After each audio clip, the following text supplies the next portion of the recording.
Hi, my name is Julia Mewison, and this is my reflective presentation on the critical literature review. My topic is: in women with stress urinary incontinence, is pelvic floor muscle training a successful treatment technique? Let's first have a look at urinary incontinence in Australia. So 38% of the female population in Australia experience incontinence, and over 50% of these women are below 50 years of age, so they're living within our communities and not within aged care centers. 80% of the people in total that report living with incontinence are female, so it's got a way higher prevalence in the female sex than in the male sex, and that might also be because 1 in 3 women who have ever had a baby are affected by incontinence. So despite these big percentages of people affected by urinary incontinence, it's interesting to see that only 70% of affected people seek advice, and this is unfortunately due to stigma and false beliefs. And looking at the financial burden, so annual costs for UI in Australia exceed 67 billion, with a trend increasing as numbers of incontinence are increasing.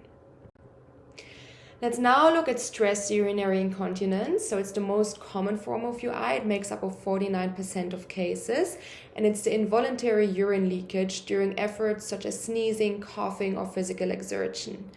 It's due to a dysfunction of pelvic floor muscles, and the condition strongly impacts persons' quality of life as well as coming with personal and societal expenditures. So it affects their capacity to work, to do physical activities, their sexual health, as well as it often comes with social anxiety. There's a general low awareness for the treatment opportunity for SUI amongst the public as well as amongst the medical system, and unfortunately it's still a stigmatized condition, which is also believed to be a natural part of aging, which it's not.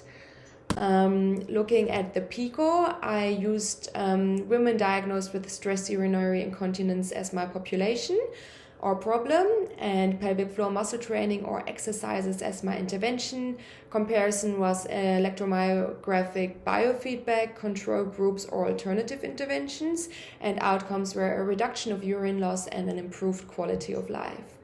Included were pregnant women aged 18 to 75 that have been diagnosed with stress urinary incontinence, and articles published within the last 10 years, so 2013 to 2023, that reviewed pelvic floor muscle training as their treatment intervention. Excluded were any studies with participants that had neurological diseases or that were pregnant. I searched in online libraries such as PubMed, Cochrane, Google Scholar, and the Torrance Think library, as well as the BMJ journal.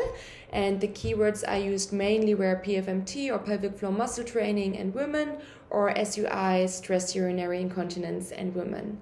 I looked at systematic reviews, meta-analysis reviews, randomized controlled trials, and peer-reviewed journal articles.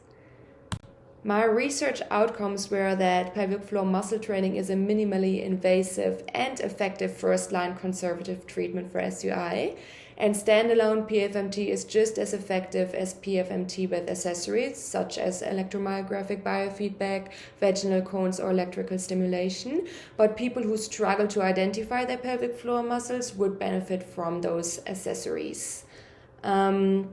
Barriers to the effectiveness of PFMT are inadequate self-discipline, the required length and consistency of the program, a poor perception of the effectiveness of the program or failing to perform the exercises correctly, as well as just forgetfulness. Pelvic floor muscle training is an effective treatment for women with SUI across the lifespan, so also including menopause and the elderly population. So there might be a difference in reduction of symptoms or full regression of symptoms, but it's definitely never too late to start pelvic floor muscle training.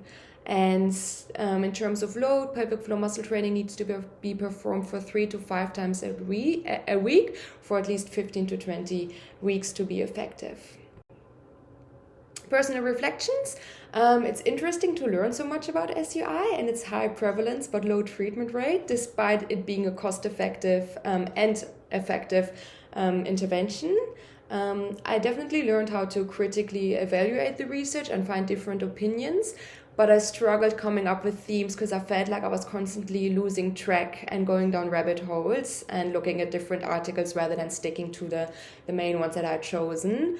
I also struggled to analyze some of the data because it was just a lot and a bit confusing to me personally.